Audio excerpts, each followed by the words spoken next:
313 Hockey, and I am your host, Jake Rivard. Joining me today are Maddie and Thomas Fournier. We got a lot of ground to cover today, but first I want to turn it over to a little bit of nerd talk from our guy, Tom. Tom, you want to talk to us about episode 1? Yeah, so couple production kind of things just to get us started. We are working on getting everyone mics and getting that sound kind of figured out. And then we did jump into this, I think, super early and a lot faster than we kind of anticipated. But that's more just on ourselves for working with Restream and trying to figure out how that program works. So we should be all put together here in the next couple episodes. There might be a couple little changes you might hear from time to time. Translate that into English. We're built different, and we're only going to get better. In tomorrow's episode, or whenever the next episode comes around, is going to be the best one you've ever heard. And then after that, the next best one, and so on and so forth. Right, Maddie? Jake got it. I'm sorry, could you say that again? So we have to set the bar very low and then just blow it out of the water and over deliver.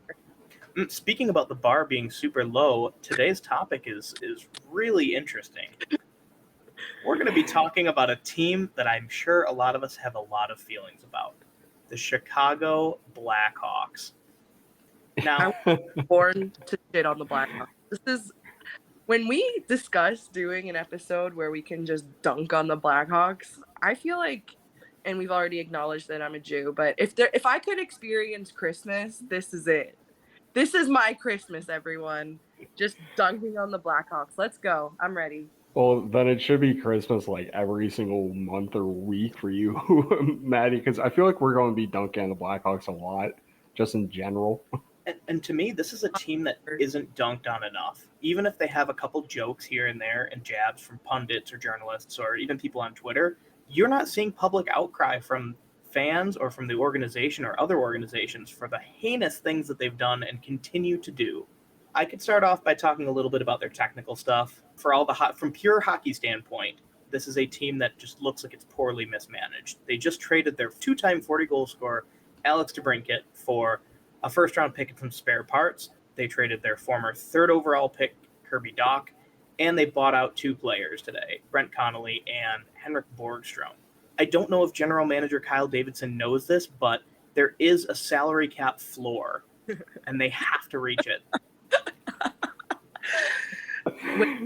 I know that we said that we're not going to put the video up, but for all of those listening, I'm just grinning as Jake goes through that trade and just really smiling, happy to see the Blackhawks implode. And even I did homework for this one. I was like, I need to be able to shit on the Blackhawks systematically.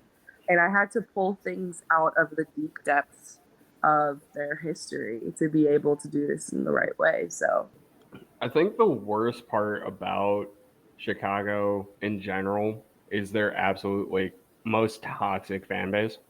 And I think you're going to see that with this rebuild where Chicago fans, if it's not like the Cubs, it's the White Sox. If it's not the Bears, it's the Blackhawks.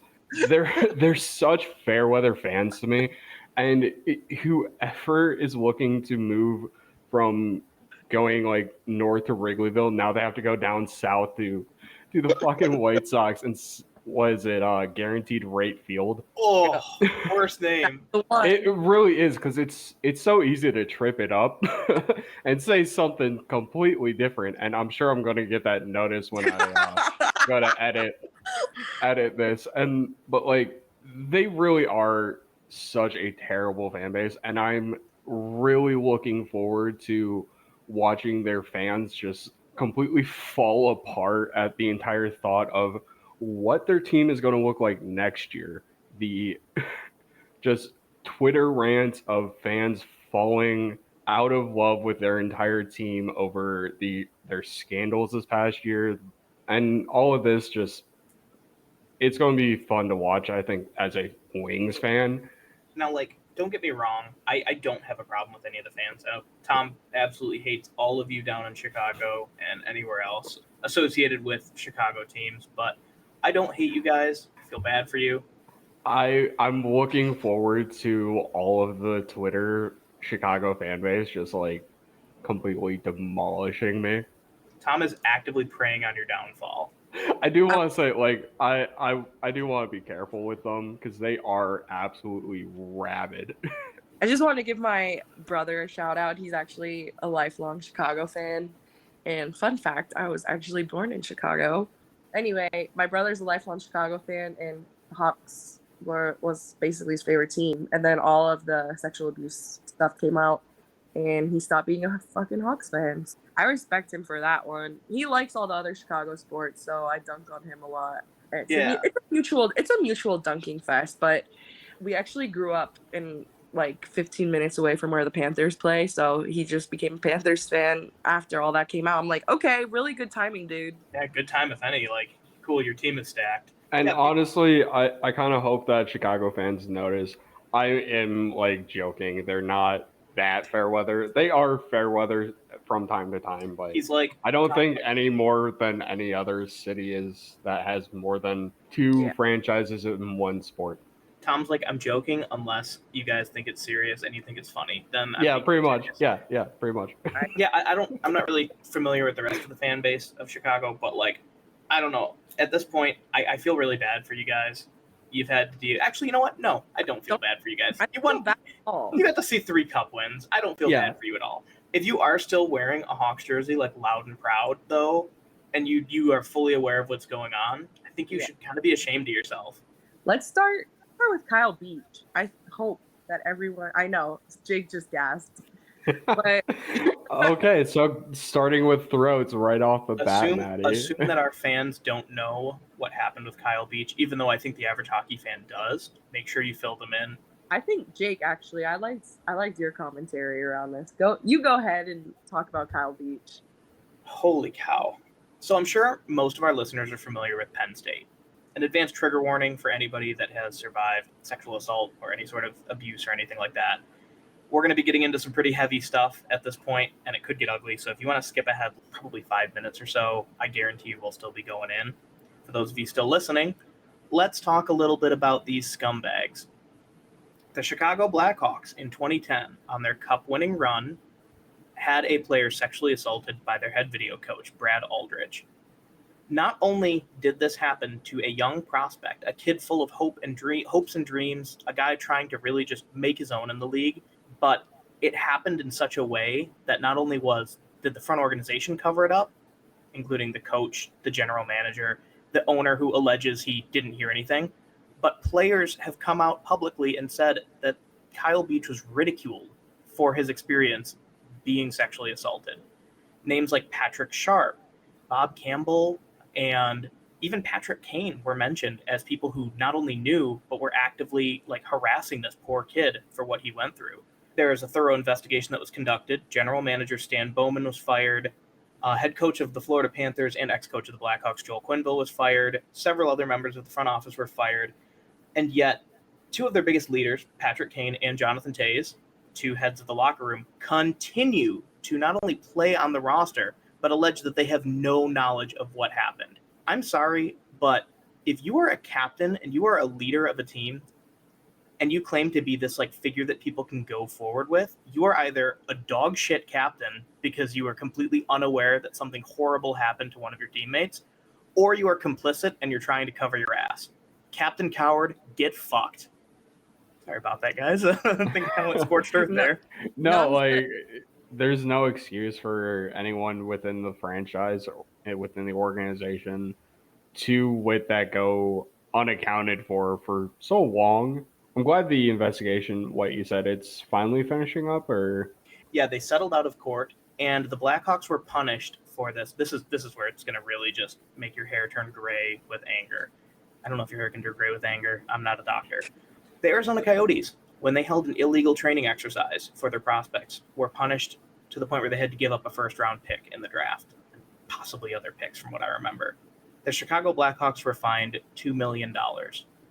$2 million. That is a percent of their total net worth. So what, the entry-level contract on 2-3 players? Yep. Maybe. And I got to give a special shout out to like Rick Westhead from TSN, A lot of reporters of The Athletic have done an amazing job following up on this story. Mark Lazarus covers the Blackhawks, and he's done a great job questioning Rocky Wirtz, the owner of the Hawks, several other people. The fact that these guys have still managed to avoid this accountability and are still in these positions of power makes me disgusted. And if I were a young NHL player, I would not want to go to an organization like this because it's clear they don't care about safety. They don't care about accountability. There's plenty more to say with just that example, I think. But besides them, doing heinous things and being okay with sexual abuse, racism, I just have like things that are hilarious to me, like moves that they made and now they are suffering consequences from. Yeah. Let's get away from the heavy stuff and get some more lighthearted things. Yeah, I was going to say, I feel like we have to start with the heavy stuff, just make sure that everyone's aware of what the heck is going on in the United Center, because it's definitely not good. And it's funny, when I was doing some research on this, I was listening to like local news reporters doing like their videos, and one of them, the first thing they said right out the bat was, "Hey, we finally don't get to talk about a scandal." And it's like, wow, that's sad. Good for you. Oh my God. I feel so bad for you that you had to talk about your pathetic team's awful thing that they did. Like, Yeah. it's so sad that you have to hold somebody accountable. I'm sorry. I'm really passionate about this. Yeah, I know. Definitely not like, bitter. Definitely not projecting how angry I am at this kind of thing. But this stuff shouldn't slide. No, it really shouldn't. Jake, you mentioned for the people who are tuning out from our trigger warning, about 5 minutes in. So if you tuned out, time to tune back in so we can talk about Brent fucking Seabrook's contract. This is so funny to me. He signed an 8-year, $55 million contract in 2016. He has 2 years left on it with $6.875 million cap hit, and he's just not playing. So Blackhawks are just continuing to pay for Brent Seabrook, and he's on the long-term injury list, so they can't trade him. They're just going to pay him for the next 2 years, and it just kind of fucks them, and they shot themselves. Well, I guess Brent Seabrook shot them in the foot, but it's just so funny to me, and he was such a good guy for them for so long, so keep paying for Brent Seabrook. I'll keep smiling over here in Detroit, and rolling on to the next blunder, trading fucking Panarin. Obviously, Panarin comes off the Calder Trophy win, and then they're like, you know what? I feel like we should take Saad from the fucking Blue Jackets for this guy. We can fix him this time. We can fix him. And the best part is that I'm probably going to poorly re-explain it, but if you like track all the trades and the guys who were in that trade and what it panned out to, essentially the Blackhawks got nothing. In the end, the Blackhawks got fucked. That's the bottom line here. And I'm here for it. So now I can like Panarin. I really wanted to like him when he was on the Hawks, but it felt dirty. So I'm happy. Isn't that the truth though? Like as a Wings fan, whenever they have a player that like you actually do kind of like, or a player that was in Detroit and goes to Chicago, you feel dirty still liking. Or the other time what Tomas Yurko went, and he was like, "Oh, I never got an opportunity to succeed in Detroit. Like I should have been on the first line." And he gets to Chicago and just blows it hilariously. Never forget Marian Hossa's career flip-flops between Detroit and Chicago and Pittsburgh. Do you remember that meme of like Kevin Durant where it's like my next chapter and it's him in the Warriors jersey? Yeah, and it's like the original meme should be Marian Hossa. That guy just is, I don't know, he gets evil villain vibes. Maybe it is because of this progression of trades, but something don't sit right with Hossa. I don't know. Maybe he's a good guy. I have no basis to this besides... You just hate him based on vibes? Vibe. All I remember about the end of his career was he had to retire because of like some kind of fungus inside the gloves, and it was doing something to his skin. That's right. He had like a skin allergic reaction to the equipment. Yeah. That's all I remember about it. My dad thought it was like a conspiracy theory where he's like, "Oh wow, the Hawks are entering a cap crunch, and Hossa, who's been playing terribly, just so happens to retire. All of his cap hit goes off the books." Wow. Wouldn't that have been perfect though? Speaking of Osa, he also had a similar situation like Brendan Seabrook at the end of his career. But Are we unraveling a Chicago Blackhawks conspiracy right now? oh my god.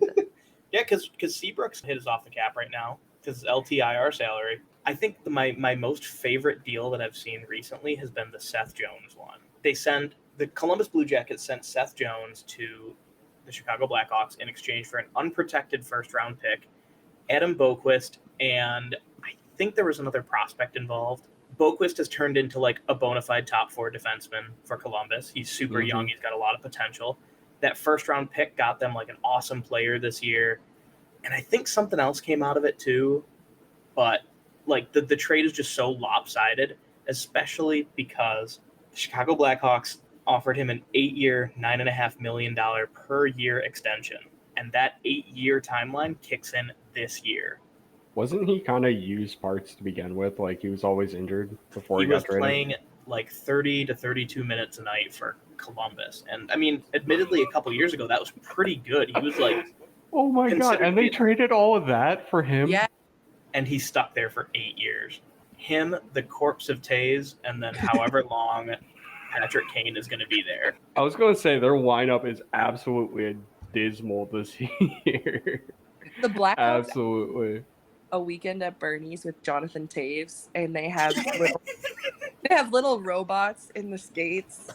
And he died a few years ago, but they still have him out there on the ice.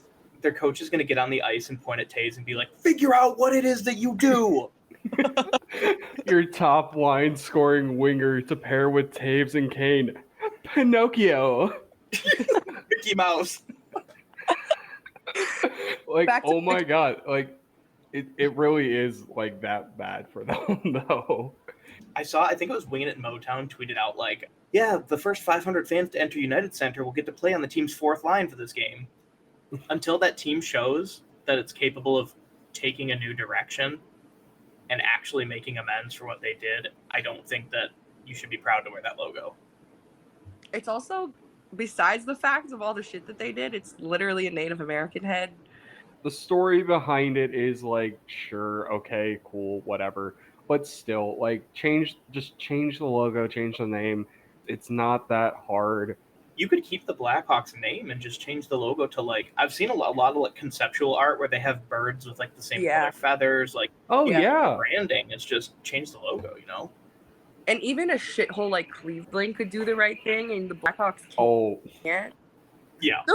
Oh my God. Honestly, though, the entire state of Ohio being able to do anything doesn't make them a piece of shit.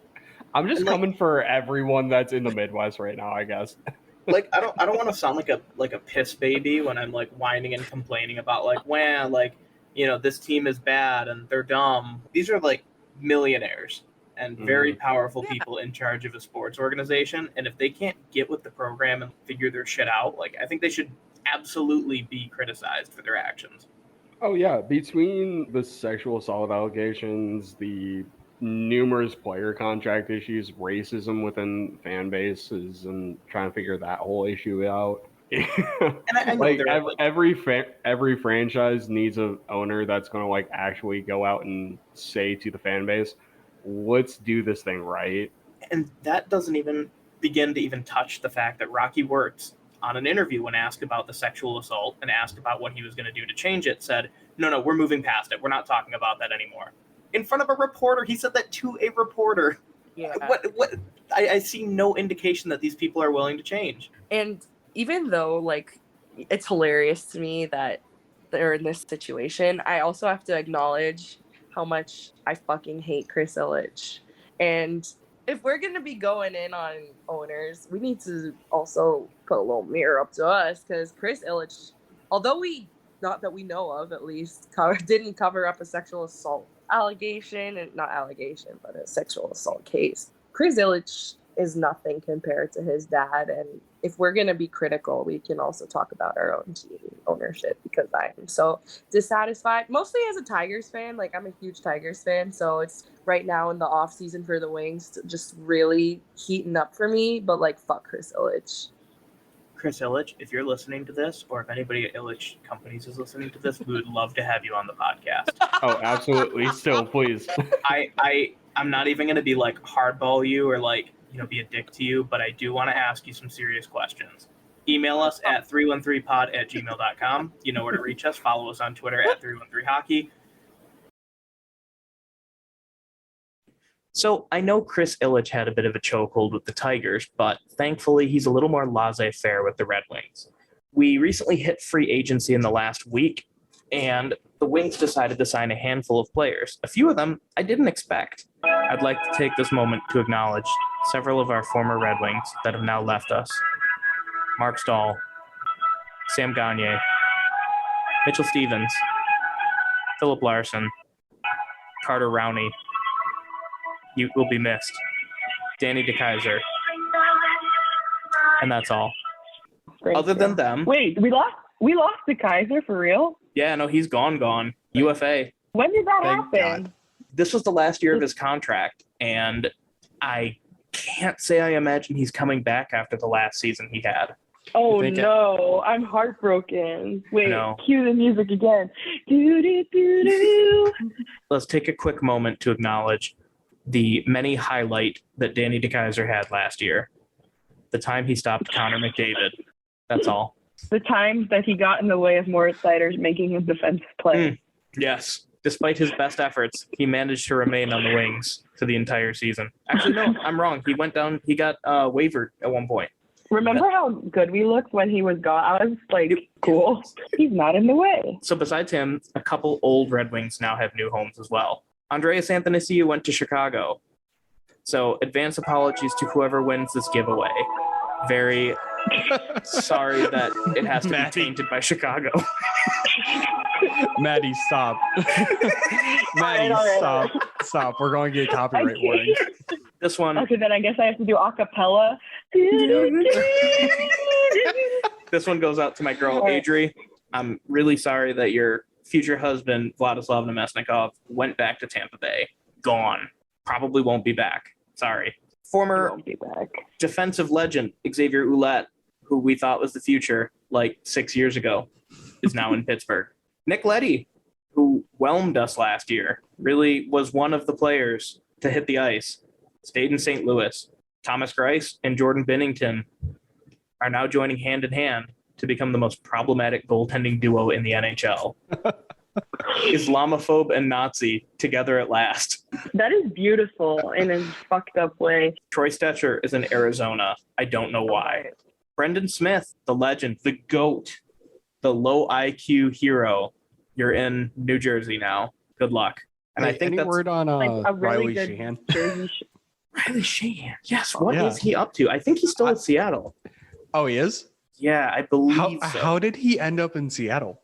He was picked in the expansion draft, and he actually Oh. has like some crazy stories about like addiction. Like that whole Teletubby Oh, really? incident. Yeah, that whole Teletubby Oh. incident was like when he was struggling with alcoholism. Wow. So like I feel kind of Oh, bad yeah. because I used to make a lot of Teletubby jokes like Drinky Winky, and now I Yeah. can't really make those. Oh. Those jokes feel kind of You're a aged. piece of shit. I know. You are Canceled. Yeah, he's on the 2 Kraken episodes now. in. Signed a 1-year, $850,000 contract last year. Oh, yeah. You know, Yeah. as a Riley Sheehan fan, as the only reason why I have his rookie card, You know what? one day it will be worth a penny. I just Like- read something amazing. Apparently, Sheehan got arrested in the Teletubby costume, and he was holding Brandon Smith's ID so he could use it to get into bars because he was underage. It was in Grand Rapids. Yeah, I remember those pictures leaking, and he's like giving a thumbs up to the camera. God. Like Ay, addiction's ay. not funny, but like that. If you're gonna what get was it? arrested, get arrested Yeah, in was the it a Teletubbies. DUI or was it like he just got arrested intoxicated? I think he was just a kid because he was underage Yeah, in they- 2012. So They it's classified probably him as before he had a problem. they classified him as super drunk. That's what I remember. That's all in the past now. Riley, we wish you the best, and we really hope that this has served as a good journey for you. I hope that you can look at Teletubby costumes and not feel like a type of way about them. But let's focus on the future. Got a couple things wrong when we were talking about the free agency. No hot dog boy. Well, no hot dog boy yet. As of the recording of this podcast, Phil Kessel has not found a new home. So you're saying there's a possibility? That's right. Evgeny Malkin I'd signed imagine. the most boring deal in the NHL. Once everybody thought he was finally going, he signed a 4-year, $6.1 million a year deal with the Penguins again. Boo. Yeah, No surprise. I was hoping for it. I mean, yeah, I did see a mock-up of a Malkin jersey for Detroit, and I will say it did look really nice. Oh, yeah, what number would he Oh. even wear? What, 17? But Hronik's wearing 17. I don't know. Fuck him. Get rid of Yeah. Hronik. Oh, mean, I'm he'd very probably excited to stick with touch on that topic 71. with you. We have, I think it's 5 new faces as of the recording of this podcast. Yeah, Andrew Kopp, Olli Mata, Ben Sherratt, David Perron, Dominic Kubalik. Actually, I'm wrong. There were 6. And Mark Pysyk, who is, according to Cap Friendly, signed on a minor league deal. So I guess he's kind of a take it as he will. So who wants to start off talking a little bit about the officer, the new cop we hired? Oh, speaking of, I can talk about him, but before I do that, talk about myself because I'm a narcissist. I tweeted, not all cops with 2 Ps are bastards, like right when we signed him. And then someone's like, do a vibe check. So I went on his Twitter and I went through his likes and who he follows, and he's like kind of a right-wing guy. So I'm sad, but love a good Michigan boy. Did you fix him? I think I could fix him. Yeah, I think I can fix him. Andrew Kopp, no, Maddie is single. Hit her up if you want. I am. She lives in Detroit. She's got a really cool place. White girls and their problematic you. boyfriends. Oh my God, could you imagine? Email us at 313hockey. Email us. Yeah. 313hockeypod@gmail.com. Andrew Kopp is a Go good, ahead, Jake. solid two-way guy. Analytics darling. He'll play just about any role. You can put him up or down the lineup. He's a militiaman. You put him where he needs to go and he'll be there. He's got a pretty long tenure, pretty fat contract, but I'm excited to see what he does. Yeah, and also he had the best, I think his best season last year. So he's aging like fine wine. And he also mentioned that he wanted to come home just like Sandy Cheeks. Also, he's a good pickup. Remember what we were saying before about, it's dirty to like someone when they were on the Hogs? There's like the opposite of that. Yeah. We can fix him. I used to be a piece of shit. I will say I do think the contract's a little much, but with the shallow free agent market, you had to overpay on it. Not even overpaying. Like, I don't feel like he's overpaid. If anything, it's like maybe 1 or 2 years too many for the contract length, but for the price, I feel, especially because it was a shallow market, I think honestly, overall, but also with him, the Wings could not have done any better. Like if you're looking at that Vincent Trocheck deal, he's getting paid the exact same amount that Vincent Trocheck is, but 2 years shorter. Oh, Vincent Yeah, I Trocheck saw that. Yeah. is with the Rangers for 7 years. Those last couple of years are going to age like milk on a hot summer day. And with this contract for Cobb, it could look like that in maybe those last couple years, but I think the possibility of that happening are a little bit lower than with that Trocheck deal. And by then you've got Casper coming in. You've probably got another prospect or two, And since he's got that militiaman quality, you can just drop him wherever. Yeah. I give this one probably up at that point. A-. What do you guys give? Yeah, I'd say A-. A-, B+. A- around the board. Let's talk about Olli Mata. Probably the most boring signing. No offense to Olli. I like him. He's really good defensive D-man. He's kind of been a bit of a journeyman over the last couple of years, won a cup with Pittsburgh. Now he's in Detroit, and he'll likely play on the left side in the top 4, either with Philip Hronik or with Mo Seider. No, but please not with Hronik, please. I hope by the time this comes out, we've fished him out somewhere. You know what? I want to let's address this now. Let's address the beef with Hronik. Tell me what you think about him. He's useless. What do you mean? It's not a beef. I just don't want him on the team anymore. I don't want him to die or anything. I just would prefer he didn't play on the team. Okay. That's the beef. Especially because we got so many. We got so many D-men in this free agency, at least in my mind. I just feel like he doesn't need to even be around anymore. What is like? So you don't think he really brings anything to the table? No, he doesn't bring shit to the table except for a lot of fucking consonants. He's like a decent half a point per game defenseman, but I mean, at this point, with all of these guys coming in, I feel like he's slowly on the outside looking in. If you are one of the other 31 NHL teams listening to this podcast, he's the best defenseman ever, and you should probably overpay for him.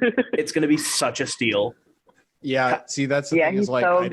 good. Kyle Dubas, I think this is the guy you need, and you should trade William Nylander for him.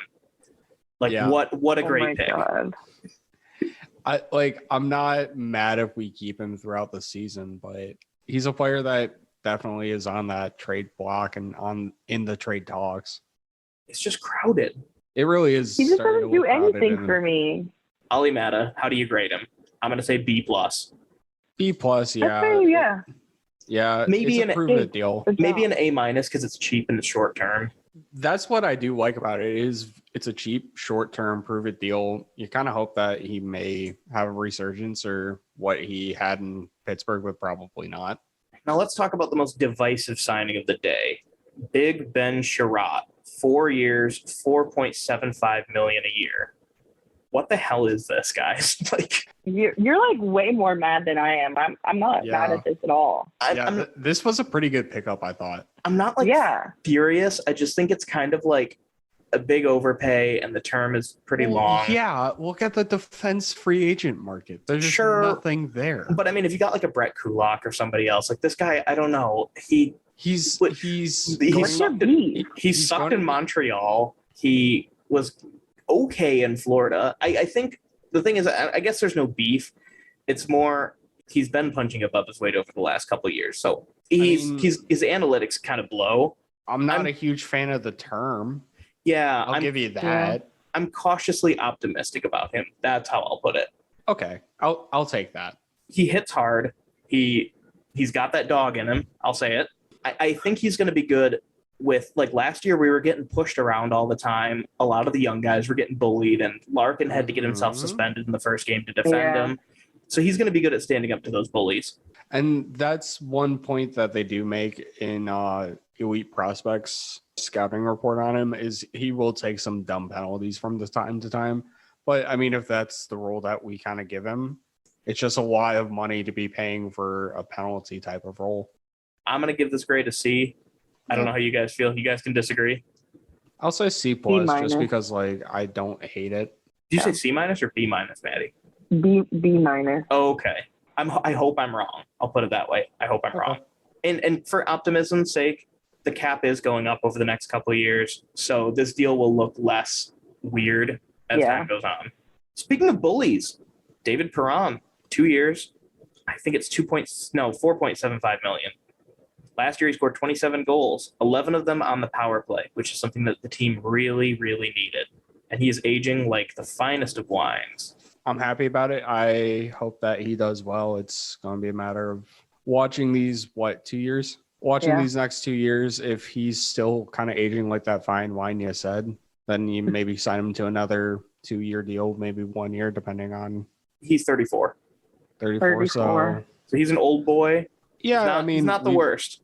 Yeah, and we've seen plenty of players that if they're able to take care of their bodies well enough, they're able to play into their age 38, age 39, 40 seasons. And dude had a career year last Totally. season. Yeah, And highlights of Yeah, that he has career. 27 goals. And highlights of that career, including almost murdering Wow. Nazem Kadri in the playoffs. Problematic king. Really, like, kind of a dirty guy. He tried to pick on Sider at one point last season. Now they're teammates. But I give this one an A-. Yeah. A solid A. Yeah, I'll take an A on that. Dom Kubalik, not to be confused with his brother, Submissive Kubalik. 2 seasons removed Dude, that was from a a good 30-goal one. season. He could help. Go ahead. I'm just laughing at your joke. They have an illegitimate brother named Switch Kubalik. Oh, that one didn't. Dom is just dead silent. He's like, "What is it? What's a He switch?" doesn't get it. Tom's a virgin. I get it. I'm trying to give you guys enough time so that I can chop out your laughter and actually give this joke to the people. Tom only does missionary. Quit laughing at your own jokes because like that is No. solid and I would love to have it. Dom Kubalik, 2 years, $2.75 million, 2 seasons removed from a 30-goal season. He's good on the power play, and he's been killing the Wings over the last couple of years. So I think it's your traditional low-risk, high-reward deal. Yeah, prove it deal. See what he does. If you sign him after a couple of years, that means that he did well enough. If you don't qualify him or you just let him go. Where do you see him playing, like lineup-wise? Probably third line, I would think. Maybe a couple like special teams minutes, but I wouldn't think too much, if anything. What do you think, Maddie? The Dom, famous, not submissive Kubalik. I sound like a nerd, but I agree with everything you guys just said about him. It's only 2 years. Let's see. Another Czech boy. We don't have enough, I guess. I'm going to say, since it's so low risk and it could pay off, this could be like a Robbie Fabry 2 deal. I like that. A. B. I'll give it a B. I'll give it a A-. Wow, we're really hitting all ends of the bell curve. And then our last of the list, Mark Pysyk. Do we really have to funny talk about last him? name to say. Sounds like P. Yeah. Relax, R. Let's Kelly. just piss this one away. Hey, is this the P tape that they were talking about? Oh my God. Well, one thing I liked is that he's really well liked and respected by the Sabres community. I saw everybody was sad to see him go. I like to have, just a good dude on a team, just a guy being a good dude, but also safe deal. And let's see what comes from it. And now we can get rid of Hronek. Now, as far as a trade, I think trading Hronek's Hronek better than Pysyk. As far as trading Hronek goes, what kind of return do you foresee the Wings getting? Say they hypothetically do trade him. I did not think that far down the road. You just wanted him gone. I just wanted him gone. Whatever you fucking give us, I don't know, a 4th round pick or something. I think that's low. Well, 4th. I said what I said. 4th, I would think at least like 3. Can I read you the letter Maddie left me earlier? Yeah. If Philip Hronek has 5 million haters, I'm one of them. If Philip Hronek has 5 haters, I'm one of them. If Philip Hronek has 1 hater, I'm her. If Philip Hronek has no fans, no haters, I'm not alive. If the world is with Philip Hronek, I'm against the world. I don't hate Philip Hronek that much. I don't hate him. I don't hate him either. In that letter, it certainly sounds like it. The words speak for themselves, You took your Maddie. time to write all this down. I shouldn't write any of that, but I did enjoy hearing Jake say it. Thank you. As my dad once said, once he listened to the podcast, Jake is really funny. I'm gonna get a plaque of that. What do you say? That is good. Nothing, bitch. Nothing about me either. Maddie's dad is a rapper, so to hear that high praise Oh, really? is amazing. Yeah, he loves Jake for some reason. I guess he's just really fucking funny. I will say, for some reason, parents like Jake. I don't know why. Why does anyone like Jake? You ever Why watch do like we like Jake? You ever watch like American Psycho? It's kind of like that. He's just like me for You're real. just Christian Bale, except not nearly as good looking. Mark Pysyk, I give. It's fine. It's like a B. I don't know. I don't really know what to say about him. Nice guy. I'll give him a B. He's a guy. Like, who cares? Overall, what did you guys think of all of these signings? Dude, I was so entertained. I was trying to work, but I was deal after deal. I was so happy that Yzerman was making some moves, and I feel really optimistic about the next season. I was actually trying to do work during the workday. Wow, that makes one of us. Wow. Well, hey. It's more the nature of my job. I can't not be paying attention to what's going on. He's a Sigma male. He's on the grind set. No, that doesn't mean no. That's not why girls aren't talking to him. He's just a Sigma male. It's different. No, that's why he didn't know what Dom and Sub was. Overall, right. I like it. I think the team is looking really good. And given the arms race in the Atlantic Division, this is like an actually exciting team to watch. This is a team that I would happily turn on the TV to watch, as opposed to last season where I was often frustrated during the doldrums of the Blagill era. I'm happy with this team. I think it looks a lot better on paper. When we get into the season, we'll see how things go. But just be patient. That's all I can say is quite know with these guys. A couple of them are a little bit older. Some of them, two or three of them. Yeah, three of them are on perfect kind of deals. So just be patient. It should be a decent season when we get to trade deadline. I think that's when you'll see where Steve Yzerman's mindset is at with the team. But I'm looking forward to it. I think these guys are all really good pickups. I think this has a very big implication, though. No, it definitely does. Because at the end of last season, we were all left thinking, okay, what's this roster going to look like when Berggren and Edvinsson make the roster? Next season, assuming that they both make it and they're both good enough, you've got 14 forwards and 8 defensemen on the roster. That's not great. There's got to be a change sooner or later. There's a severe logjam in the top 6. I mean, the top 9, if you really think about it. And the top 4 defensemen it's just a shit show up there. Who do you think goes? And don't say Philip Hronek. I was about to. But for real, I do think he's going to go. I think he's definitely an attractive candidate for other teams. And I think he's the most attractive candidate that may be sitting just outside that door. So ultimately, I think we're all in agreement here that this is a bubble team. This is a team that you can watch and have fun enjoying throughout the season. I don't really foresee them making the playoffs, but I see them getting close to the point where you start selling off assets and, getting a decent return, gearing up for one last draft before they really start taking swings and making contention. I do think it's also a bubble team where in the first half of the season, we'll see how we're kind of doing. Maybe sit back, just watch game, drink a lot. It may get rough from time to time. When we get closer to trade deadline, we'll see what kind of team we have. And like I said earlier, we'll see what direction Steve wants to see us go for where we're at in the draft. Well, that's all we have for today. I know we mentioned in the last episode that we're going to get Unsung Octopi on pretty soon. I'm hoping to get in touch with them over the next couple of weeks. Guys, if you're listening to this, feel free to hit me up. Let's talk. We've got a lot to look forward to this week. We have a very special surprise for you later this week. Stay tuned, and you will hear more in time. All right, that's all we have for you today. From our side of the rink to yours, I wish you all the best. This is Jake Rivard signing off from the most kink-friendly podcast in sports. Take care and have a wonderful day. The Athanasiou Puck winner will be announced on 7/24, so that is July 24th. Follow 313 Hockey on Twitter or email us at 313hockeypod@gmail.com to be considered. All you have to do is confirm that you've subscribed to the podcast or retweet the post that we have at the top of our page. And you could win Andreas Athanasiou's autographed puck. With that being one specifically. Oh, yeah.